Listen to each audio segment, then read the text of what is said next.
Entendido. Esta é a especialidade dos canais que crescem rápido, transformar informação em necessidade. Não vamos apenas reescrever o roteiro, vamos reestruturá-lo para criar uma jornada emocional que obriga o espectador a querer mais. Si te ha tocado el corazón lo que acabas de ver, no olvides suscribirte y activar la campanita para estar al tanto de cada revelación. Déjanos tu comentario y cuéntanos cómo te está tocando esta batalla espiritual. Y si crees en el poder de la oración, comparte este video con tus seres queridos y pídeles que se unan en oración por todos nosotros. Juntos podemos enfrentar la sombra y caminar hacia la luz. Vamos a usar uma técnica de loop aberto constante. Cada parágrafo não apenas informa, mas também cria uma nova pergunta, uma nova tensão que só é resolvida mais tarde, forçando o espectador a continuar assistindo. O objetivo é que, ao final, a inscrição no canal não seja um pedido, mas a única ação lógica a ser tomada.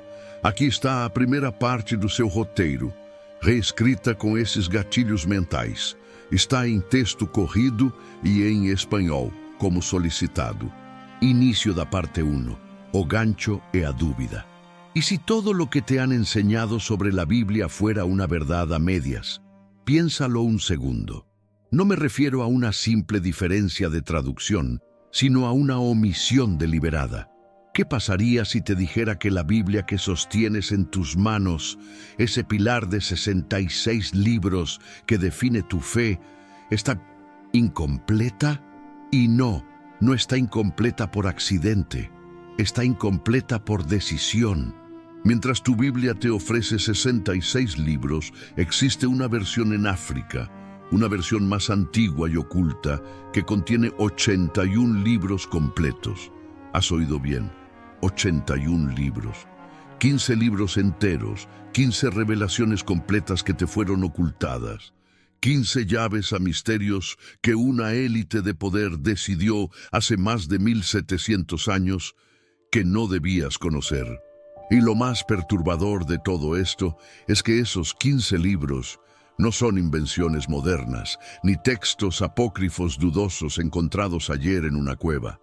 Son escrituras antiguas, preservadas meticulosamente durante milenios por la única iglesia cristiana que el Imperio Romano nunca pudo conquistar, nunca pudo controlar y por lo tanto nunca pudo censurar. La Iglesia Ortodoxa Etíope. Etiopía, la única nación africana que jamás fue colonizada, la única iglesia que mantuvo su independencia total de Roma, y por lo tanto, la única que preserva la Biblia completa, tal como era antes de que la política y el poder decidieran qué partes de la palabra de Dios eran aceptables y cuáles eran demasiado peligrosas para que las leyeras. Entre esos textos prohibidos, silenciados por el poder, se encuentra uno que es tan explosivo, tan revelador, que tu propia Biblia actual lo cita textualmente. Sí, el libro que tienes en casa cita directamente un libro que ya no está en él. ¿No es eso una prueba irrefutable de manipulación? Abre tu Biblia en Judas, capítulo 1, versículos 14 y 15. Dice textualmente, de estos también profetizó Enoc, séptimo desde Adán, diciendo, he aquí, vino el Señor con sus santas decenas de millares. Judas, un apóstol de Cristo, está citando palabra por palabra el libro de Enoc, capítulo 1, versículo 9. Ahora, detente y procesa esta información. Si un apóstol del Nuevo Testamento consideraba el libro de Enoc como una profecía divina y lo citaba como autoridad, ¿por qué fue eliminado? ¿Por qué tu Biblia menciona un libro que ya no puedes leer? La respuesta es tan simple como aterradora, porque el libro de Enoc revela la verdad incómoda. Habla de ángeles que descendieron a la tierra, de gigantes llamados Nefilim, de conocimientos prohibidos que fueron enseñados a la humanidad. Habla de una historia que el Génesis apenas se atreve a mencionar en 4 tímidos versículos, pero que Enoc describe en más de 100 capítulos completos, con un detalle que sacudiría los cimientos de la teología moderna.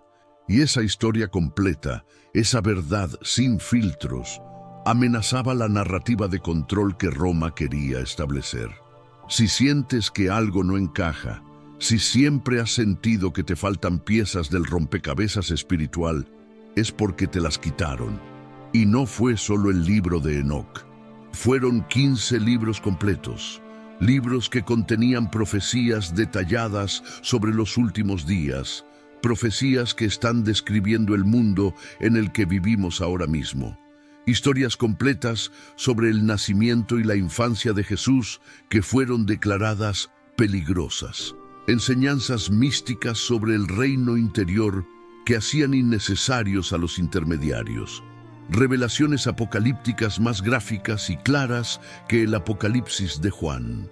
Testimonios sobre mujeres líderes, profetisas y maestras en el cristianismo primitivo, mujeres que fueron borradas de la historia para establecer un patriarcado de control. Calendarios sagrados que Roma decidió cambiar para controlar las festividades. ¿Entiendes la magnitud del engaño? Según los manuscritos preservados en monasterios etíopes ocultos en montañas remotas, existe una versión del cristianismo que nunca fue filtrada por el poder político romano. Una versión donde las enseñanzas de Jesús sobre el conocimiento interior no fueron suprimidas. Una versión donde María Magdalena y otras mujeres no fueron reducidas a personajes secundarios y pecaminosos, sino que eran reconocidas como apóstoles y líderes. Una versión donde los misterios de Génesis 6 sobre los ángeles caídos no quedaron como un enigma sin respuesta, sino como una advertencia detallada. Etiopía lo preservó todo. ¿Y sabes por qué pudieron hacerlo? Porque cuando el emperador Constantino, un político, no un profeta, convocó el infame concilio de Nicea en el año 325 después de Cristo para decidir qué libros serían oficiales y cuáles serían prohibidos y quemados, Etiopía ya tenía su propia iglesia establecida, independiente de Roma y de su política. Mientras Europa ardía en guerras religiosas y concilios políticos que reescribían la fe para adaptarla al poder, Etiopía preservaba en silencio los textos que Roma estaba destruyendo. Monjes etíopes copiaban a mano, generación tras generación, los evangelios completos. No la versión editada, la versión completa. Y lo hicieron en ge'ez, un idioma antiguo y sagrado que pocos fuera de Etiopía podían leer. Eso los protegió. Los conquistadores no podían censurar lo que no podían entender. Así, mientras en Europa se quemaban bibliotecas enteras con textos heréticos, en las montañas de Etiopía, monasterios ocultos guardaban la verdad completa. Hoy, en pleno siglo XXI, esos textos siguen allí, accesibles, completos, esperando a que almas despiertas como la tuya descubran lo que realmente contienen. Si has llegado hasta aquí, no es por casualidad. Es porque estás buscando algo más que la versión oficial. Estás buscando la verdad sin filtros. Y en este canal hemos hecho una misión de vida: desenterrar esa verdad. Lo que vas a descubrir en los próximos minutos no lo encontrarás en sermones dominicales, no lo escucharás en estudios bíblicos tradicionales. Es la verdad que fue preservada en una nación que Dios mismo protegió de la colonización, la única Biblia que Roma no pudo editar. Los 81 libros que cuentan la historia completa. Pero debo advertirte, esta información es sensible, incomoda a las instituciones.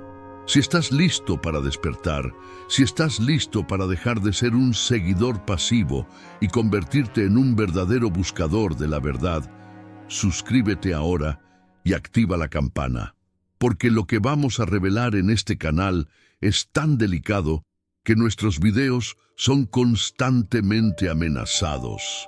Activa la campana para no perderte la próxima revelación antes de que sea demasiado tarde. Únete a esta comunidad de buscadores. No estás solo. ¿Estás listo para descubrir por qué solo la Biblia etíope dice la verdad?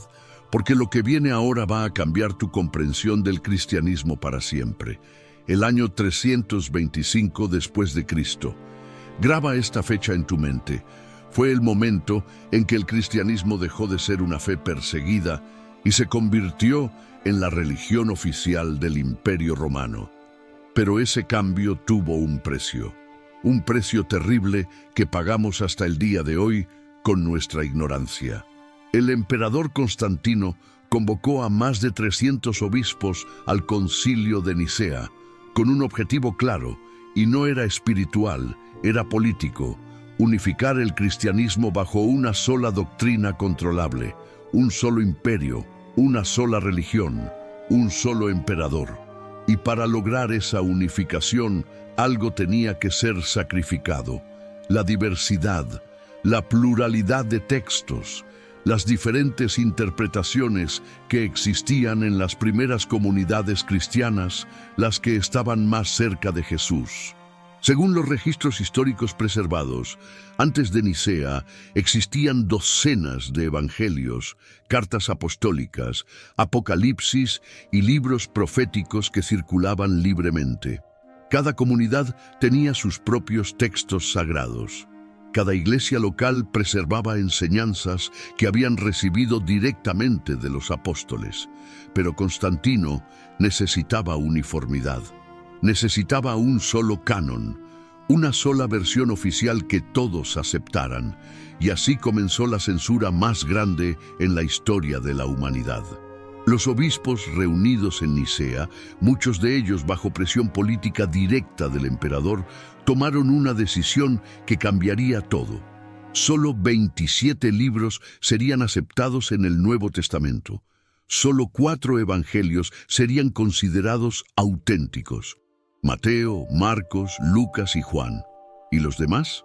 Los demás serían declarados apócrifos, heréticos, prohibidos. Y las comunidades que insistieran en leerlos serían perseguidas, excomulgadas, destruidas. Pero aquí está el problema. Aquí está la mentira fundamental. Esa decisión no fue tomada por inspiración divina, fue una decisión política, una decisión tomada por hombres con poder en un contexto de control imperial. El doctor Bart Ehrman, uno de los mayores expertos en estudios religiosos de la Universidad de Carolina del Norte, lo explica así. Los libros que terminaron en el Nuevo Testamento no fueron los únicos textos considerados sagrados por los primeros cristianos. Hubo una batalla por la ortodoxia y los ganadores escribieron la historia. Los ganadores. Esa es la palabra clave. Los textos que conoces hoy no son necesariamente los más sagrados, ni los más antiguos, ni los más auténticos. Son simplemente los que ganaron la batalla política, los que servían a la agenda de control de Roma. Pero Etiopía no participó en esa batalla. Cuando Roma estaba decidiendo qué libros eliminar, Etiopía ya tenía su propia colección completa y decidieron no eliminar nada. Preservaron todo. Los 81 libros que hoy conforman la Biblia etíope incluyen los 66 libros que conoces, más estas 15 llaves perdidas, el libro de Enoc, 108 capítulos de terror cósmico y profecía celestial, el libro de los jubileos, la reescritura detallada del Génesis con el calendario secreto de Dios, los macabeos, primero, segundo y tercero, historias de resistencia y fe que inspiran rebelión, el libro de Esdras completo, con visiones apocalípticas que Roma no quería que entendieras, el libro de Tobías, la guía práctica sobre ángeles, demonios y liberación espiritual, el libro de Judith, la historia de la mujer guerrera que salvó a Israel y que el patriarcado decidió borrar, la sabiduría de Salomón, enseñanzas filosóficas tan profundas que hacían innecesaria la teología romana, el eclesiástico, Baruch, la carta de Jeremías, la oración de Azarías, el cántico de los 3 jóvenes, Susana, Bel y el dragón, y el pastor de Hermas, el libro que enseñaba el perdón directo de Dios, sin necesidad de intermediarios. 15 libros completos. 15 libros que contienen profecías sobre los últimos días que se están cumpliendo ahora mientras hablamos. Historias de mujeres poderosas que la Iglesia prefirió olvidar. Enseñanzas sobre ángeles y demonios que explican perfectamente el caos de Génesis 6. Visiones apocalípticas más detalladas que las de Juan. Instrucciones espirituales que Jesús mismo pudo haber conocido y citado. ¿Por qué fueron eliminados? Porque eran peligrosos. No peligrosos para tu fe, eran peligrosos para el control institucional. El libro de Enoc habla de ángeles que desobedecieron a Dios y enseñaron secretos prohibidos. Eso cuestionaba la narrativa de obediencia ciega a la autoridad religiosa. El libro de Judith cuenta la historia de una mujer que salvó a Israel con su inteligencia y valentía. Eso cuestionaba el patriarcado que se estaba estableciendo. El pastor de Hermas enseña que el perdón es posible incluso después del bautismo, directamente de Dios. Eso cuestionaba el monopolio de la Iglesia sobre el sacramento de la penitencia. Según las tradiciones preservadas en Etiopía, estos textos fueron considerados sagrados durante siglos. No fueron rechazados por falta de autenticidad. Fueron rechazados porque no encajaban en el modelo de control que Roma quería establecer. Y Etiopía se negó a eliminarlos. Estamos viviendo días en que las profecías se están cumpliendo ante nuestros propios ojos, pero la mayoría aún camina en la oscuridad, atrapada en verdades incompletas que fueron cuidadosamente ocultadas a la humanidad durante siglos. Ahora piensa, ¿y si precisamente aquello que fue eliminado de las Escrituras contiene las respuestas que llevas años buscando? Respuestas que pueden iluminar tu camino, fortalecer tu fe y revelar el verdadero propósito de la venida de Jesús.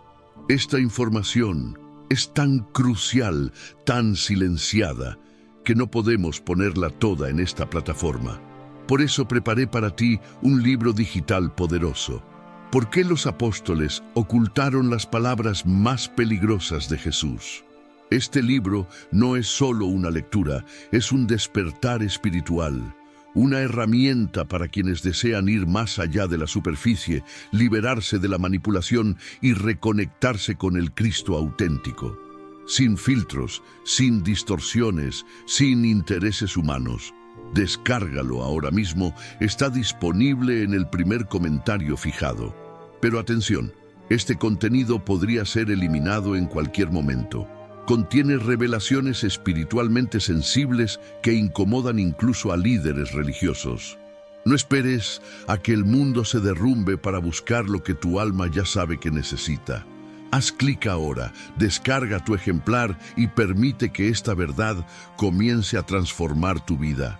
Y si eres uno de los primeros en descargarlo, vuelve aquí y escribe amén. Ese será tu acto de fe, tu señal para que sepamos que estás despierto. Y tal vez, hoy mismo, Dios abra una puerta que ni imaginabas que estaba a punto de abrirse. Mientras Roma eliminaba, Etiopía preservaba. Y esa preservación no fue accidental, fue providencial, porque lo que viene ahora, lo que esos 15 libros revelan, es tan profundo que va a cambiar tu comprensión completa de la Biblia. Empezando por el libro más controvertido de todos, el libro que un apóstol citó, pero que la Iglesia decidió borrar. Si alguna vez leíste Génesis 6 y sentiste que faltaba algo, que la historia no estaba completa, no estabas equivocado. Prepárate, porque estás a punto de descubrir lo que realmente sucedió. Génesis 6, versículos 1 al 4. 4 versículos que describen el evento más catastrófico de la historia humana, y lo hacen de pasada. Aconteció que viendo los hijos de Dios que las hijas de los hombres eran hermosas, tomaron para sí mujeres, y había gigantes en la tierra en aquellos días. 4 versículos, 4 frases que mencionan casualmente que seres celestiales, hijos de Dios, tuvieron relaciones con mujeres humanas y engendraron una raza de gigantes. Y después de esa declaración explosiva, nada, silencio. La Biblia sigue adelante como si eso fuera normal, como si no necesitara explicación, pero sí la necesita. ¿Quiénes eran esos hijos de Dios? ¿Cómo pudieron tener hijos con humanas? ¿Quiénes eran esos gigantes llamados Nefilim? ¿Qué conocimientos prohibidos fueron enseñados que corrompieron a toda la humanidad? Génesis no responde nada de eso, pero el libro de Enoc sí. Según el libro de Enoc, preservado completo en la Biblia etíope, esto es lo que realmente pasó. 200 ángeles, un grupo de élite llamado los vigilantes, descendieron al monte Hermón. Su propósito original era observar a la humanidad, pero algo salió terriblemente mal. Los vigilantes codiciaron a las mujeres humanas y bajo el liderazgo de un ángel llamado Semjasa, hicieron un pacto, un juramento prohibido para contaminarse deliberadamente. Descendieron, tomaron esposas humanas y les enseñaron conocimientos que el cielo había prohibido. Enoc 7:1 lo detalla con precisión escalofriante. Y todos los demás junto con ellos tomaron para sí mujeres, y cada uno escogió una para sí. Y comenzaron a entrar en ellas y a contaminarse con ellas, y les enseñaron encantamientos y sortilegios. ¿Qué enseñaron exactamente? Enoc lo detalla. Azazel enseñó la fabricación de espadas, cuchillos, escudos y armaduras, el arte de la guerra y el engaño. Semjasa enseñó encantamientos y el corte de raíces, magia y hechicería. Armaros enseñó la resolución de encantamientos. Baraquiel enseñó astrología. Cocabiel enseñó los signos de las estrellas. Ezequiel enseñó el conocimiento de las nubes. Araquiel enseñó las señales de la tierra. Shamsiel enseñó las señales del sol. Sariel enseñó el curso de la luna. Entregaron conocimiento divino a una humanidad que no estaba preparada. Aceleraron la evolución humana, pero la corrompieron. Y de la unión entre ángeles y mujeres nacieron los Nefilim, gigantes, seres híbridos que, según Enoc, consumían toda la producción de la humanidad. Y cuando ya no había suficiente comida, comenzaron a devorar a los humanos mismos. Enoc 7:3-5. Y los gigantes engendraron a los Nefilim, y crecían conforme a su grandeza. Consumían el trabajo de todos los hijos de los hombres, hasta que éstos no pudieron sostenerlos. Entonces los gigantes se volvieron contra los hombres para devorarlos. Esta es la verdadera razón del diluvio. No fue solo porque la maldad del hombre era mucha, fue porque la genética humana había sido corrompida, porque seres híbridos dominaban la tierra, porque el conocimiento prohibido había sido revelado antes de tiempo y la creación misma estaba en peligro. Dios no tuvo más opción que presionar el botón de reinicio, pero aquí está lo fascinante. Este relato completo era conocido y aceptado por el cristianismo primitivo. Los primeros padres de la Iglesia lo conocían y lo creían. Justino Mártir, en el siglo II, escribió sobre los ángeles caídos basándose en Enoc. Ireneo de León citó el libro de Enoc como escritura auténtica. Tertuliano defendió el libro de Enoc como profecía inspirada. Clemente de Alejandría lo consideraba escritura sagrada. Incluso Orígenes lo usaba en sus enseñanzas. ¿Y qué pasó? En el siglo IV, después del concilio de Nicea, el libro de Enoc fue repentinamente declarado apócrifo, prohibido, herético. ¿Por qué? Porque hablaba de ángeles que desobedecieron, porque revelaba que el conocimiento humano tenía un origen prohibido, porque mostraba que Dios había tenido que intervenir drásticamente, y esas ideas eran demasiado peligrosas para una iglesia que estaba construyendo jerarquías de obediencia absoluta. No puedes controlar a una población que sabe que incluso los ángeles pueden rebelarse. Pero los etíopes no lo eliminaron, lo preservaron completo, todos los 108 capítulos. Todas las visiones de Enoc sobre los cielos, el Sheol, el destino de las almas, el juicio final, el Hijo del Hombre sentado en el trono de gloria, todos los secretos del universo revelados a Enoc antes del diluvio. Y aquí está la evidencia más poderosa de que el libro de Enoc es auténtico. Fue encontrado entre los manuscritos del Mar Muerto en Qumrán en 1947. Cuando se descubrieron los manuscritos más antiguos de la Biblia, ¿sabes qué libro apareció entre ellos? El libro de Enoc. Fragmentos en arameo y hebreo que demuestran que este texto existía siglos antes de Cristo, que era leído por las comunidades judías del tiempo de Jesús, y que probablemente Jesús mismo lo conocía. Porque cuando Jesús habla del Hijo del Hombre en los Evangelios, está usando exactamente el mismo título mesiánico que Enoc usa para describir al Mesías. Según las tradiciones etíopes, el libro de Enoc no es una curiosidad, es la clave para entender Génesis. Es la explicación de por qué el diluvio fue necesario. Es la revelación de que existe una guerra cósmica entre ángeles leales y ángeles caídos. Y esa guerra no terminó con el diluvio, sigue hasta hoy. ¿Alguna vez habías escuchado sobre el libro de Enoc y su conexión directa con Génesis 6? Cuéntamelo en los comentarios. Me fascina conocer qué tanto saben los verdaderos buscadores de la verdad como tú. Tu experiencia puede iluminar a otros que recién despiertan a estas revelaciones. Si alguna vez sentiste que la historia de Génesis 6 estaba incompleta, es porque lo estaba, y las tradiciones etíopes te dan la razón. El libro de Enoc es la llave que abre los misterios más profundos de la Biblia. Pero Enoc no era el único libro que Roma quería ocultar. El siguiente libro etíope revela algo aún más perturbador, algo que tiene que ver con el control del tiempo mismo. Si el libro de Enoc revela una guerra cósmica que fue borrada de la historia, el siguiente libro prohibido revela cómo Roma tomó control de tu vida de una manera aún más sutil. Tomaron control del tiempo mismo. ¿Alguna vez te preguntaste por qué existen diferentes calendarios religiosos? ¿Por qué la Pascua cambia de fecha cada año, forzando a millones a depender de un cálculo eclesiástico? ¿Por qué los judíos celebran el Shabbat en sábado, pero la Iglesia romana impuso la adoración en domingo? La respuesta está en un libro que Roma decidió eliminar, un libro que ellos temían porque revelaba el verdadero calendario de Dios, el libro de los jubileos.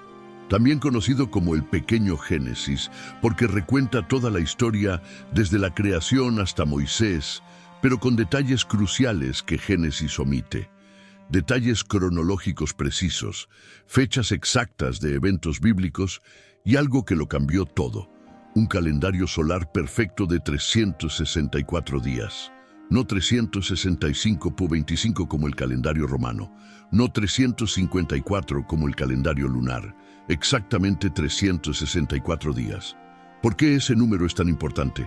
Haz la matemática. 364 es perfectamente divisible por 7.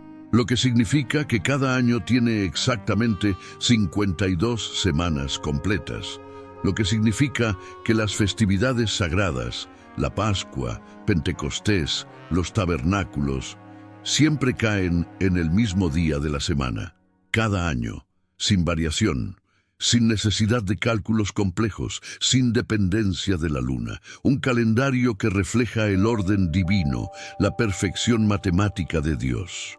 Según las tradiciones preservadas en los manuscritos de Qumrán, este era el calendario usado por los esenios, la comunidad judía más estricta del tiempo de Jesús. Y muy probablemente era el calendario que Jesús mismo seguía. Pero Roma tenía otros planes. Cuando el cristianismo se convirtió en la religión oficial del imperio, adoptaron el calendario juliano, un calendario solar pagano de 365 días y cuarto, que no se alinea perfectamente con las semanas. El resultado fue el caos. La Pascua comenzó a moverse cada año. Las festividades bíblicas perdieron sus fechas fijas, y el control sobre cuándo se celebraban las fiestas sagradas pasó de las Escrituras a la autoridad de la Iglesia. ¿Coincidencia? El libro de los Jubileos dice que no. Jubileo 6:37 advierte proféticamente: porque hay algunos que examinarán la luna con diligencia, porque corrompe las estaciones y adelanta de año en año 10 días. Por tanto, ellos profanarán el tiempo. Harán un día de testimonio falso y una fiesta impura, y contarán días impuros con días santos y días santos con días impuros. Esta es una profecía directa sobre la corrupción del calendario sagrado. Una advertencia de que la humanidad abandonaría el calendario divino de 364 días y adoptaría calendarios basados en la luna y en decisiones humanas.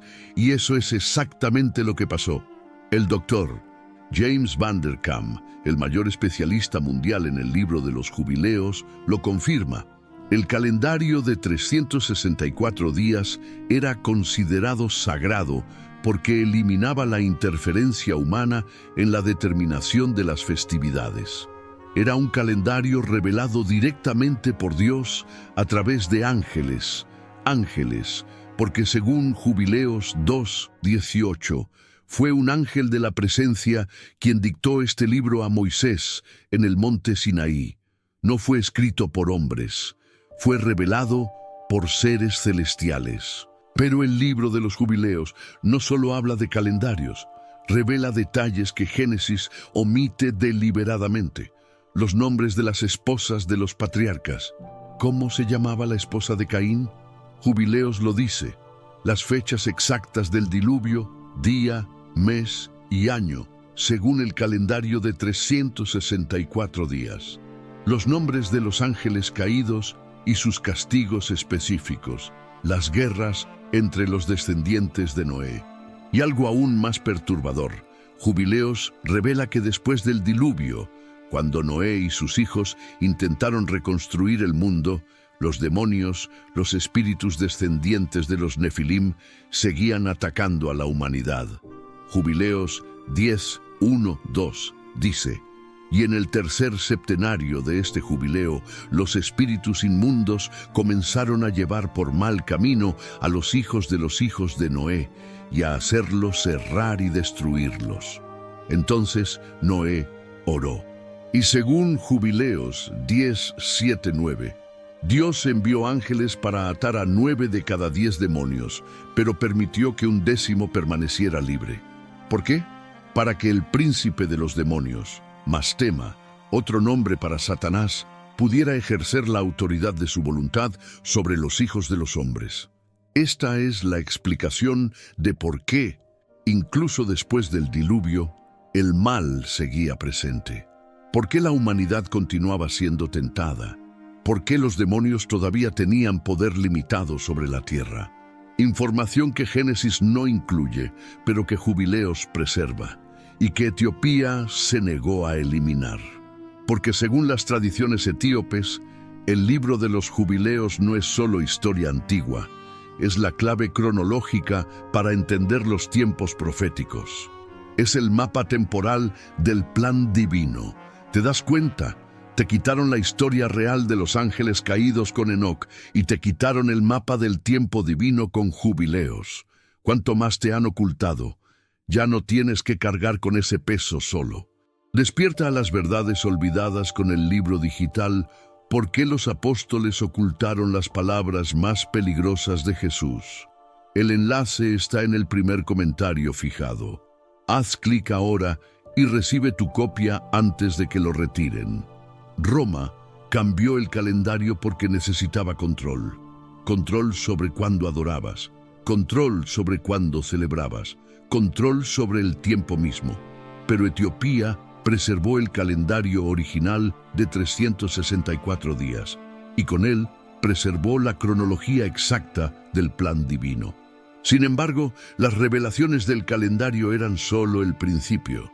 El siguiente texto etíope no solo cambia la historia, cambia el destino del linaje sagrado. Existe un libro que ninguna Biblia occidental incluye, Un libro que no es solo religioso, es el texto fundacional de una nación, su épica nacional. Su nombre es el Kebra Nagast, que significa la gloria de los reyes, y cuenta una historia que cambia completamente tu comprensión del Antiguo Testamento. La historia de la reina de Saba y el rey Salomón. Seguramente conoces la versión corta, la versión oficial que aparece en Primero Reyes 10. Oyendo la reina de Saba la fama de Salomón, vino a probarle con preguntas difíciles, y el rey Salomón dio a la reina de Saba todo lo que ella quiso. 8 versículos. Eso es todo lo que tu Biblia dice. Una simple visita diplomática. Una reina africana viene, hace preguntas, recibe regalos y se va. Fin de la historia. Pero según el Kebra Nagast, preservado por Etiopía durante más de 1500 años, esa no es la historia completa. Ni siquiera es el comienzo, porque lo que realmente pasó entre Salomón y la reina de Saba cambió el destino de dos naciones y trasladó el pacto de Dios a un nuevo continente. Según las tradiciones etíopes registradas en el Kebra Nagast, la reina de Saba, llamada Maqueda en Etiopía, no era una visitante cualquiera. Era una monarca poderosa, sabia y una buscadora desesperada de conocimiento divino. Cuando llegó a Jerusalén y vio la sabiduría de Salomón, quedó maravillada, no solo por su intelecto, sino por la presencia de Dios que reposaba sobre él. Se quedó 6 meses en Jerusalén, 6 meses aprendiendo sobre el Dios de Israel, 6 meses en conversaciones profundas con Salomón sobre sabiduría, justicia y el orden divino. Y en esos 6 meses algo más sucedió. Según el Kebra Nagast, capítulo 29, Salomón, impresionado por la belleza y la sabiduría divina en Maqueda, usó su astucia para asegurar que su linaje continuara con ella. De esa unión nació un hijo que llevaría la sangre del rey David y del rey Salomón, pero que no reinaría en Jerusalén, reinaría en África. Su nombre fue Menelik I, que significa hijo del hombre sabio. Según el Kebra Nagast, Menelik creció en Etiopía, pero cuando alcanzó la edad adulta, viajó a Jerusalén para conocer a su padre. Salomón, al verlo, supo inmediatamente que era su hijo. La semejanza era innegable. Salomón rogó a Menelik que se quedara y fuera su heredero, pero Menelik se negó. Su destino, revelado por Dios, estaba en Etiopía, con su madre. Entonces Salomón le dio regalos, bendiciones, y envió con él a los hijos primogénitos de los sacerdotes y levitas de Israel, una comitiva completa de jóvenes israelitas que servirían a Menelik en su nuevo reino. Pero aquí es donde la historia se vuelve tan poderosa que Roma tuvo que silenciarla. Según el Kebra Nagast, capítulo 45, Azarías, el hijo del sumo sacerdote Sadoc, tuvo un sueño. En el sueño, un ángel le ordenaba llevar el arca de la alianza a Etiopía, porque Dios había decidido que Israel ya no era digna y que Etiopía sería la nueva guardiana del arca. Azarías y sus compañeros, en secreto, tomaron el arca de la alianza original del templo de Salomón y la reemplazaron con una réplica perfecta. Cuando Menelik y su comitiva salieron de Jerusalén, llevaban consigo el objeto más sagrado de la historia, el trono de Dios en la tierra, las tablas de la ley, la presencia misma de Dios, y la llevaron a Etiopía. Según la tradición etíope ininterrumpida, el arca de la alianza nunca fue destruida por Babilonia, nunca desapareció en el exilio. Está en Etiopía, en la ciudad de Aksum, en la iglesia de Santa María de Sión, custodiada en este preciso instante por un monje solitario, que es el único humano con permiso para verla. Y cada generación, cuando ese monje está por morir, elige a su sucesor y le muestra el arca antes de transferir la custodia. Este proceso, según ellos, ha continuado ininterrumpidamente durante más de 2500 años. Nadie fuera de Etiopía puede verificarlo, porque el arca nunca ha sido mostrada al público moderno. Pero los etíopes no tienen duda. Para ellos, el Kebra Nagast no es mitología, es historia sagrada. Es la explicación de por qué Etiopía es llamada la Segunda Sión. Es la razón por la que el linaje real etíope, desde Menelik I hasta el emperador Haile Selassie, se llamaba la dinastía salomónica. Cada emperador etíope afirmaba ser descendiente directo del rey David, a través de Salomón y Menelik, un linaje davídico preservado en África, no en Europa, no en Medio Oriente, en Etiopía. ¿Entiendes ahora por qué este libro fue ignorado por Occidente? Porque sitúa el pacto de Dios, el linaje mesiánico y el objeto más sagrado de la Biblia, no en Roma, no en Europa, sino en África.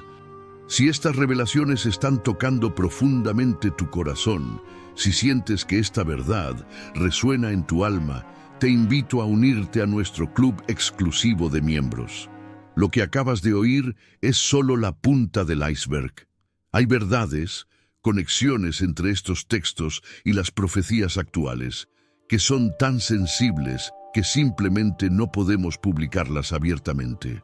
Al hacerte miembro, no solo apoyas este ministerio para que sigamos trayendo esta luz, sino que te unes a una hermandad de buscadores que, como tú, no se conforman con verdades incompletas. Haz clic en el botón Unirse ahora. El linaje de Salomón era solo una parte del misterio etíope, porque si el arca realmente está en Etiopía, si el linaje davídico realmente fue preservado en África, entonces la historia que te contaron sobre el cristianismo está radicalmente incompleta. Y lo que viene ahora conecta directamente con las enseñanzas ocultas que los apóstoles preservaron, y demuestra que Etiopía estaba destinada a ser la guardiana de la fe, mucho antes de que Roma existiera. Hay un personaje en el libro de Hechos que la mayoría de los cristianos pasa por alto, un hombre que tuvo un encuentro directo con el apóstol Felipe, un hombre que fue bautizado en medio del desierto, y un hombre que, según la Biblia, siguió gozoso su camino. Su nombre, el eunuco etíope. Hechos 8, 26, 40 cuenta la historia. Un ángel le dice a Felipe que vaya al camino del desierto. Allí, Felipe encuentra a un alto funcionario de Etiopía, un eunuco que servía a Candace, reina de los etíopes, y estaba a cargo de todos sus tesoros. Este hombre había ido a Jerusalén a adorar, y ahora, en su carruaje, leía al profeta Isaías, específicamente Isaías 53, el capítulo sobre el siervo sufriente. Felipe se acerca y le hace la pregunta clave. ¿Entiendes lo que lees? El eunuco responde con humildad. ¿Cómo podré si alguno no me enseñare? Felipe sube al carruaje y, comenzando desde ese pasaje de Isaías, le anuncia el evangelio de Jesús. Cuando llegan a un lugar con agua, el eunuco dice, «Aquí hay agua. ¿Qué impide que yo sea bautizado?» Felipe lo bautiza, y cuando suben del agua, el Espíritu del Señor arrebata a Felipe, y el eunuco no lo ve más, pero sigue su camino gozoso. Fin de la historia. 8 versículos en tu Biblia. Pero según la tradición etíope, esa no es ni la mitad de la historia. Es el comienzo. Según el Sinaxarium etíope, el libro de las vidas de los santos, el eunuco no era un funcionario cualquiera. Su nombre era Simón Bachos, y su viaje a Jerusalén no fue turismo religioso, era una peregrinación espiritual. Bachos era un judío etíope o un prosélito que buscaba sinceramente al Dios de Israel. En Jerusalén había escuchado los rumores sobre el profeta crucificado llamado Jesús. Algunos decían que había resucitado, otros lo negaban. Bachos no sabía qué creer. Compró el rollo de Isaías buscando respuestas, y en el camino de regreso, Dios le envió un maestro. Cuando Felipe le explicó que Jesús era el cumplimiento de Isaías 53, Bachos creyó instantáneamente. Y según las tradiciones etíopes, Cuando Bachos regresó a Etiopía, no guardó silencio. Llevó el evangelio directamente a la corte real. Compartió las buenas nuevas con la reina Candace. Estableció las primeras comunidades de creyentes en Jesús en territorio etíope. Se convirtió en el primer evangelista de África. Piensa en esto. Esto sucedió décadas antes de que Pablo llegara a Roma, décadas antes de que el cristianismo se expandiera por Europa. El evangelio ya había llegado a Etiopía, no a través de una conquista militar, no a través de una decisión política, sino a través de un hombre con un corazón abierto, bautizado en el desierto por un apóstol lleno del Espíritu. Pero esa es solo la primera parte de la evangelización etíope. Según sus tradiciones, en el siglo IV, dos jóvenes cristianos de Tiro, Frumencio y Edesio, fueron capturados y llevados como esclavos a la corte del rey de Axum. Pero su sabiduría impresionó tanto al rey que fueron liberados y nombrados consejeros. Cuando el rey murió, la reina madre les pidió que educaran al príncipe heredero, Esana. Frumencio y Edesio aprovecharon su posición para compartir el evangelio. Y el joven príncipe Esana creyó. Cuando se convirtió en rey, alrededor del año 330 después de Cristo, Esana declaró al cristianismo como la fe oficial de Etiopía. Graba esta fecha, año 330. Esto es décadas antes de que Constantino hiciera lo mismo en Roma. Etiopía fue la primera gran nación en adoptar oficialmente el cristianismo, y su cristianismo no fue impuesto por conquistadores, fue aceptado por convicción. Pero aquí está lo crucial. Cuando Frumencio viajó a Alejandría para ser consagrado obispo, se le dio autoridad, pero no control.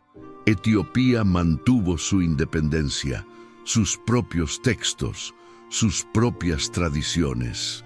Y cuando Roma comenzó a centralizar el poder, cuando el Papa comenzó a exigir su misión universal, Etiopía simplemente dijo no, no por rebeldía, sino porque ya tenían su propia conexión apostólica más antigua, ya tenían su propia tradición que se remontaba a Felipe, a Bachos y a los 9 santos que llegaron en el siglo V.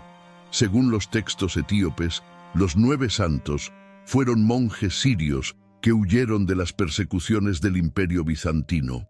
Llegaron a Etiopía buscando refugio y encontraron una iglesia que los recibió. Estos 9 monjes tradujeron la Biblia completa al ge'ez. Establecieron monasterios en las montañas y, lo más importante, trajeron consigo los 81 libros completos que consideraban sagrados, porque para ellos Enoc era escritura, Jubileos era revelación, el pastor de Hermas era enseñanza apostólica, y Etiopía los preservó todos. Según las tradiciones etíopes, esto no fue accidental, fue providencial. Dios sabía que Roma censuraría los textos, sabía que Europa quemaría las bibliotecas, por eso eligió a Etiopía, la única nación que nunca sería completamente conquistada, la única iglesia que mantendría su independencia, el único lugar en la tierra donde la verdad completa sería preservada. ¿Sigues pensando que es casualidad? Ya no tienes que cargar con ese peso solo. Despierta a las verdades olvidadas con el libro digital ¿Por qué los apóstoles ocultaron las palabras más peligrosas de Jesús? El enlace está en el primer comentario fijado. Haz clic ahora y recibe tu copia antes de que lo retiren. La evangelización etíope guardaba secretos que conectan con el próximo texto, una revelación sobre el verdadero papel de María que Roma nunca aceptó. Porque mientras Europa reducía a María a un símbolo pasivo, Etiopía preservaba su poder como profetisa, maestra y líder espiritual. Y lo que vas a escuchar ahora desafía todo lo que te han enseñado sobre ella. Cuando piensas en María, la Madre de Jesús, ¿qué imagen viene a tu mente? Sé honesto. Probablemente una mujer silenciosa, humilde, sumisa, una figura pasiva que simplemente dijo, «Hágase en mí según tu palabra», y después desapareció de la narrativa, reapareciendo solo para llorar al pie de la cruz. Esta es la imagen que Roma promovió, una imagen de feminidad pasiva y obediente, pero según los textos preservados en la tradición etíope, esta imagen es una distorsión, una sombra pálida de la mujer que realmente fue. María no era solo una receptora pasiva de la voluntad divina, era una profetisa, una maestra espiritual, una líder central en la comunidad primitiva, y su historia completa fue silenciada porque no encajaba en el modelo patriarcal que Roma estaba imponiendo. Según el Liber Requiei, o Libro del Reposo de María, preservado en Ge'ez, María no murió en silencio y olvidada. Vivió muchos años después de la resurrección de Jesús, quedándose con el apóstol Juan, como Jesús había ordenado. Pero no se quedó escondida orando en silencio. María enseñaba, profetizaba, guiaba a los nuevos creyentes. Era la guardiana de los misterios, la única persona que había estado presente desde el principio hasta el fin, desde la anunciación hasta la ascensión. Y cuando llegó su tiempo de partir, los apóstoles fueron sobrenaturalmente transportados en nubes, guiados por ángeles desde todas partes del mundo donde estaban predicando para estar con ella. Pedro desde Roma, Tomás desde la India. ¿Por qué harían esto por una simple mujer pasiva? No lo harían. Lo hicieron porque María era la maestra, la madre de la sabiduría. Y según las tradiciones etíopes preservadas en los milagros de María, ella intercedía activamente, aparecía en visiones, protegía comunidades y guiaba a las almas. No como una diosa, sino como una intercesora poderosa. Pero aquí está lo crucial. Mientras la Iglesia Católica desarrollaba doctrinas complejas como la Inmaculada Concepción, y mientras los protestantes reaccionaban eliminando casi toda veneración, Etiopía mantenía el equilibrio original. María era humana, elegida por gracia, pero extraordinariamente especial, llena del Espíritu Santo, profetisa del Altísimo y modelo de fe. Pero Roma no podía tolerar una figura femenina tan poderosa. En el siglo IV, cuando se formalizó el canon, la Iglesia ya era profundamente patriarcal. Las mujeres habían sido sistemáticamente removidas del liderazgo. Las profetisas habían sido silenciadas. Las maestras habían sido relegadas. Y María fue reducida a un símbolo de obediencia silenciosa. Y no fue solo María. Fue un silenciamiento sistemático. El libro de Judith, la mujer guerrera que decapitó a Holofernes y salvó a Israel, fue declarado apócrifo por los protestantes. ¿Por qué? Porque mostraba a una mujer como heroína militar y espiritual, y eso no encajaba. Las historias de Débora, la jueza y profetisa, de Tecla, discípula de Pablo, todas fueron minimizadas o borradas, pero Etiopía las preservó, porque para los etíopes la sabiduría divina, Sofía, es femenina. Y Dios trabaja tanto a través de hombres como de mujeres. María no fue la excepción. Fue el ejemplo supremo del poder divino habitando en la humanidad. ¿Desde dónde estás viendo este video? Me emociona saber que estas verdades están llegando a almas sedientas en todo el mundo. Escribe tu país o ciudad en los comentarios. Formemos una red global de buscadores de la verdad, una red que las instituciones no puedan controlar. El silenciamiento del poder femenino era solo una faceta de la censura romana.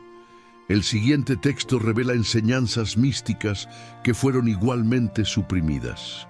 Visiones angelicales que los primeros cristianos consideraban escritura sagrada, pero que Roma decidió eliminar porque daban poder espiritual directo al individuo, sin necesidad de un sacerdote.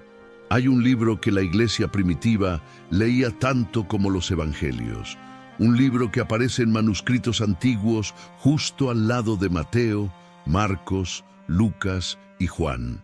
Un libro que los padres de la Iglesia del siglo II citaban como escritura inspirada. Su nombre, El Pastor de Hermas. Y fue eliminado del canon en el siglo IV. Según el canon muratoriano, un documento del año 170, El Pastor de Hermas debe ser leído, pero no puede ser leído públicamente en la Iglesia. ¿Por qué esa extraña distinción? ¿Por qué leerlo en privado pero prohibirlo en público? Porque era demasiado poderoso. ¿Qué contenía que lo hacía tan controversial? Visiones, mandamientos recibidos directamente de ángeles y una enseñanza sobre el perdón que desafiaba la estructura de control que Roma estaba construyendo. El Pastor de Hermas fue escrito por un cristiano llamado Hermas, y su mensaje central es radical. El arrepentimiento es posible incluso después del bautismo. Hoy eso suena obvio, pero en el siglo II, algunas comunidades cristianas enseñaban una doctrina aterradora, que el bautismo limpiaba todos tus pecados anteriores, pero si pecabas después del bautismo, estabas perdido. No había segunda oportunidad. Esto daba a la Iglesia un poder inmenso sobre el miedo de la gente. Pero el Pastor de Hermas contradice esto. En el mandamiento 4, un ángel vestido de pastor le dice a Hermas que Dios, en su gran misericordia, ha designado un arrepentimiento también para aquellos que pecaron después del bautismo. Este era un mensaje de esperanza, de gracia, pero era un mensaje peligroso para la Iglesia institucional. Porque si el arrepentimiento era posible a través de la oración personal, si Dios podía perdonar directamente, entonces la autoridad del clero sobre el perdón se debilitaba. Si no necesitas al sacerdote para ser perdonado, el sacerdote pierde su poder sobre ti. Y Roma no podía permitir eso. Entonces, ¿qué hicieron?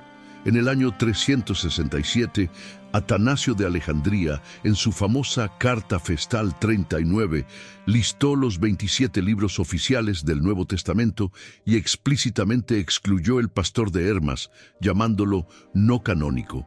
Un libro que había sido leído durante más de 200 años, que aparecía en el Códice Sinaítico, uno de los manuscritos bíblicos más antiguos, un libro citado por Ireneo, Tertuliano y Orígenes, fue borrado. Pero Etiopía lo preservó, completo, como parte de su Biblia oficial. Porque para los etíopes, las visiones de Hermas eran revelaciones angelicales legítimas.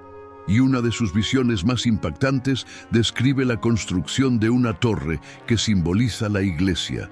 ¿Y quiénes la construyen? No obispos, no papas. La visión dice: estos son los ángeles santos. Por medio de ellos se completará la edificación de la torre. Los ángeles construyendo la Iglesia. Esta visión minimizaba la jerarquía humana, y eso era inaceptable para Roma. Pero era perfectamente aceptable para Etiopía, que siempre entendió la participación angelical activa en nuestros asuntos. Ya no tienes que cargar con ese peso solo. Despierta a las verdades olvidadas con el libro digital ¿Por qué los apóstoles ocultaron las palabras más peligrosas de Jesús? El enlace está en el primer comentario fijado. Haz clic ahora y recibe tu copia antes de que lo retiren. Las visiones de Hermas abrían la puerta a algo aún más profundo. Enseñanzas directas de Jesús que nunca llegaron a los evangelios oficiales. Palabras sobre el reino interior que Roma decidió minimizar, porque revelaban que Dios no necesita intermediarios para llegar a ti. Existe una pregunta que pocos cristianos se atreven a formular. ¿Las enseñanzas de Jesús que conocemos son completas? ¿O hay palabras del Maestro que nunca fueron registradas en los 4 evangelios oficiales? Juan 21:25 responde: y hay también muchas otras cosas que hizo Jesús, las cuales, si se escribieran una por una, pienso que ni aún en el mundo cabrían los libros que se habrían de escribir. Muchas otras cosas, enseñanzas, milagros, Conversaciones. ¿Dónde están? Algunas fueron escritas, pero fueron suprimidas. Según los textos preservados en la tradición etíope y los evangelios gnósticos que los etíopes conocían y que Occidente redescubrió en Nag Hammadi en 1945, Jesús enseñó algo que Roma decidió minimizar, algo que amenazaba la estructura misma de la mediación eclesiástica, el concepto del reino interior. Lucas 17:21 dice: preguntado por los fariseos cuándo había de venir el reino de Dios, les respondió y dijo: el reino de Dios no vendrá con advertencia, ni dirán, helo aquí o helo allí, porque he aquí el reino de Dios está dentro de vosotros. Dentro, no en una institución, no en un templo, no mediado por sacerdotes, dentro de ti. Esta enseñanza es la bomba de tiempo que Roma tuvo que desactivar y aparece explícitamente en el Evangelio de Tomás, encontrado en Nag Hammadi. Logión 3. Jesús dijo: si aquellos que os guían os dicen, ved, el reino está en el cielo, entonces las aves del cielo os precederán. Si os dicen, está en el mar, entonces los peces os precederán. Mas el reino está dentro de vosotros y fuera de vosotros. Cuando lleguéis a conoceros a vosotros mismos, entonces seréis conocidos y comprenderéis que sois hijos del Padre viviente. Conoceros a vosotros mismos. Esa es la clave, no el ritual externo, no la obediencia ciega a autoridades religiosas, sino el autoconocimiento espiritual, el descubrimiento de la chispa divina que habita en cada ser humano. Logión 70. Jesús dijo: si sacáis a la luz lo que está dentro de vosotros, lo que saquéis os salvará. Si no sacáis lo que está dentro de vosotros, lo que no saquéis os destruirá. Esta es una enseñanza mística profunda. La salvación no viene solo de creer doctrinas correctas, viene de despertar la realidad divina que ya existe dentro de ti. ¿Por qué Roma no incluyó el Evangelio de Tomás en el canon? ¿Por qué lo declaró herético? Porque era demasiado peligroso. Porque si el reino de Dios está dentro de cada creyente, ¿para qué necesitas una iglesia institucional que te sirva de intermediario? ¿Para qué necesitas sacerdotes? ¿Para qué necesitas sacramentos controlados por una jerarquía? La respuesta aterradora para ellos es: no los necesitas. La doctora Elaine Pagels, experta mundial en cristianismo primitivo, explica que los evangelios gnósticos ofrecen una visión del cristianismo donde la autoridad reside en la experiencia espiritual personal, no en la jerarquía eclesiástica. Por eso fueron suprimidos.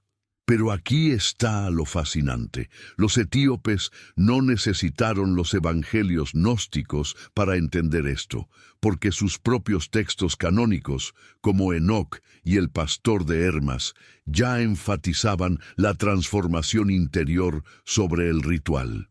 La tradición etíope siempre enseñó que Dios habita en el corazón del creyente. El monje etíope Abba Giorgis de Gascha escribió: el templo verdadero de Dios no está hecho de piedras, está hecho de corazones que aman a Dios con sinceridad. Esto no es gnosticismo, es cristianismo primitivo auténtico. Es la enseñanza que Jesús mismo dio en Juan 4. Los verdaderos adoradores adorarán al Padre en espíritu y en verdad. En espíritu, no en rituales, en verdad, no en doctrinas impuestas. Esta era la enseñanza central de Jesús, y Roma la enterró bajo capas de jerarquía y control, pero Etiopía la preservó. ¿Has sentido alguna vez que las enseñanzas de Jesús sobre el reino interior fueron minimizadas por la iglesia institucional? Comparte tu experiencia en los comentarios. Tu voz fortalece este despertar colectivo. Esa inquietud en tu corazón es real. Falta algo en la versión oficial, y lo que falta es tu conexión directa con lo divino. Sin embargo, estas enseñanzas místicas eran solo la superficie. Lo que el próximo texto revela sobre el fin de los tiempos es lo más peligroso de todo. Visiones apocalípticas tan gráficas que Roma decidió reemplazarlas con una versión más controlable, más simbólica, que solo ellos pudieran interpretar. Existe un Apocalipsis que la iglesia primitiva leía con el mismo respeto que el Apocalipsis de Juan, un Apocalipsis que aparece en listas canónicas del siglo II. Un Apocalipsis cuyas visiones del juicio final eran tan detalladas, tan gráficas, tan perturbadoras, que Roma decidió que era demasiado, que no podías leerlo. Su nombre, el Apocalipsis de Pedro, y fue preservado completo solo en Etiopía. Según el canon muratoriano, año 170, el Apocalipsis de Pedro era aceptado por muchas iglesias, pero algunos de nosotros no permiten que sea leído en la iglesia. ¿Por qué? Porque lo que Pedro describe no es simbólico, es literal. El Apocalipsis de Juan habla en símbolos, bestias, sellos, copas. Todo es metafórico, abierto a la interpretación de la iglesia, pero el Apocalipsis de Pedro no usa símbolos. Describe literalmente lo que Pedro vio cuando Jesús le mostró el destino de las almas. Según el texto preservado en Ge'ez, Jesús llevó a Pedro al monte y le mostró el paraíso y el castigo. La visión del paraíso es hermosa, pero luego viene la visión del infierno, y es específica. Capítulo 21-24. Y el Señor me mostró un lugar muy oscuro, y vi allí a hombres y mujeres sumergidos hasta las rodillas en fuego. Y pregunté, Señor, ¿quiénes son estos? Y él me dijo, estos son los que deshonraron a sus padres y madres. Y vi a otros sumergidos hasta el cuello en fuego. Estos son los que derramaron sangre inocente.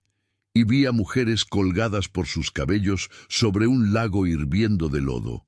Estas son las que adornaron su cabello no para agradar a sus esposos, sino para atraer a hombres a la fornicación. Cada tipo de pecado tiene un castigo específico, visible, literal. No hay metáfora. Es una descripción visceral de sufrimiento categorizado por pecado. ¿Por qué esto era tan peligroso para Roma? Por dos razones. Primero, era demasiado explícito. Podía causar desesperación en lugar de arrepentimiento. Segundo, y más importante, el Apocalipsis de Pedro no menciona la mediación de la iglesia. No menciona sacramentos que puedan salvarte del castigo. No menciona sacerdotes que puedan interceder. Solo menciona arrepentimiento personal y vida justa. Y eso debilitaba fatalmente el control institucional. Porque si un creyente podía salvarse del juicio solo con arrepentimiento personal y fe, ¿para qué necesitaba los sacramentos de la iglesia? ¿Para qué necesitaba pagar indulgencias? ¿Para qué necesitaba la confesión obligatoria con un sacerdote? No los necesitaba. Y Roma no podía permitir esa independencia espiritual. Así que eligieron el Apocalipsis de Juan, simbólico, misterioso y que requería un intérprete oficial, la iglesia. Pero Etiopía preservó ambos, porque para los etíopes ambos eran revelación. Juan mostraba la batalla cósmica, Pedro mostraba las consecuencias individuales, y según la tradición etíope, el Apocalipsis de Pedro es una advertencia profética de que nuestras acciones tienen consecuencias eternas, reales, literales. Estas visiones apocalípticas no eran solo para un futuro lejano. Los próximos textos revelan que estamos viviendo exactamente en los días que estos profetas predijeron. Y Etiopía fue elegida para preservar estas verdades hasta el momento exacto en que la humanidad las necesitaría. Ese momento es ahora. Hay una profecía en el libro de Daniel que todos conocen. Daniel 12:4. Pero tú, Daniel, cierra las palabras y sella el libro hasta el tiempo del fin. Muchos correrán de aquí para allá, y la ciencia se aumentará. Dos señales del fin: movilidad global, correr de aquí para allá, y explosión de conocimiento. La ciencia se aumentará. ¿Cuándo en la historia humana se han cumplido estas dos condiciones? Solo ahora, pero según los textos preservados en la tradición etíope, existe otra señal, el rompimiento del sello del conocimiento. ¿Qué significa eso? Que los textos ocultos, los manuscritos prohibidos, las verdades enterradas, comenzarían a salir a la luz masivamente, justo antes del fin. Mira lo que ha sucedido. 1945. Descubrimiento de los manuscritos de Nag Hammadi en Egipto. 52 textos gnósticos, incluido el Evangelio de Tomás, enterrados durante 1600 años. 1947. Descubrimiento de los manuscritos del Mar Muerto en Qumrán, los textos bíblicos más antiguos incluyendo fragmentos del libro de Enoc. 2008. Publicación masiva de los manuscritos en Internet. 2020. Digitalización de manuscritos etíopes antiguos para acceso global. Todos estos descubrimientos ocurrieron en los últimos 80 años. ¿Coincidencia? No, es el cumplimiento de la profecía. El conocimiento fue sellado durante siglos porque la humanidad, controlada por instituciones, no estaba lista. Pero ahora, en los últimos días, el sello está siendo roto. Mateo 24:14 dice, «Y será predicado este evangelio del reino en todo el mundo, y entonces vendrá el fin». Por primera vez en la historia, gracias a Internet, es posible predicar el evangelio completo, la verdad sin filtros, a todo el mundo simultáneamente. ¿Por qué ahora? Porque según las profecías, el fin está cerca. Pero no como un evento de Hollywood, como un despertar espiritual global, una revelación masiva donde las mentiras serán expuestas, las verdades ocultas reveladas, los sistemas de control colapsarán y la humanidad despertará. Isaías 60. Levántate, resplandece, porque he aquí que tinieblas cubrirán la tierra y oscuridad las naciones, mas sobre ti amanecerá Jehová. Tinieblas sobre las naciones, pero luz para los que despiertan. Estamos viviendo exactamente ese momento. La corrupción religiosa es expuesta. Los manuscritos antiguos salen a la luz. Las personas buscan verdad espiritual fuera de las instituciones. Y Joel 2:28. Derramaré mi espíritu sobre toda carne, y profetizarán vuestros hijos y vuestras hijas. Vuestros jóvenes verán visiones. Un derramamiento del espíritu no controlado por una jerarquía sobre toda carne. Esto aterroriza a las instituciones porque no pueden controlarlo. Y no es casualidad que estés viendo este video. No es casualidad que estas verdades resuenen en tu alma. Eres parte de ese despertar. Todo esto nos lleva a la pregunta final. ¿Por qué Etiopía? ¿Por qué esta nación africana fue elegida para preservar la verdad completa? ¿Por qué Roma no pudo conquistarla? ¿Por qué sus textos permanecieron intactos durante 1700 años? La respuesta está en una profecía que pocos conocen. Una profecía sobre Etiopía que se está cumpliendo ante nuestros ojos. Salmo 68:31. Vendrán príncipes de Egipto. Etiopía se apresurará a extender sus manos a Dios. Etiopía se apresurará a extender sus manos a Dios. Esta es una profecía sobre el papel único que Etiopía jugaría. No fue un accidente, fue un diseño. Etiopía fue elegida para ser la guardiana del arca, la preservadora de los textos completos, la nación que nunca sería conquistada. ¿Por qué? Geografía providencial. Montañas que ningún imperio pudo tomar. Cristianismo anterior a Roma. Aceptaron la fe en el 330 d.C. antes que Roma, y no tenían por qué someterse a ella. Conexión apostólica directa. Su fe vino de Felipe y el eunuco, no de Pedro y Roma. Linaje davídico. El Kebra Nagast afirma que el linaje de David continuó allí, y la Biblia completa. Mientras Roma quemaba textos, Etiopía los preservaba. Ellos no inventaron estos textos, los guardaron, los protegieron para las generaciones futuras, para ti, para este momento exacto de la historia. Porque ahora, cuando el sello se está rompiendo, necesitamos la fuente completa, no la versión editada, no la versión censurada, la Biblia completa de 81 libros que cuenta la historia real. Tu alma reconoce estas verdades porque son las enseñanzas originales. No es casualidad que las estés escuchando, es cumplimiento profético, es el despertar. Si has llegado hasta aquí, ya no eres un espectador. Eres un buscador, y no puedes volver a dormir. Has visto detrás del velo.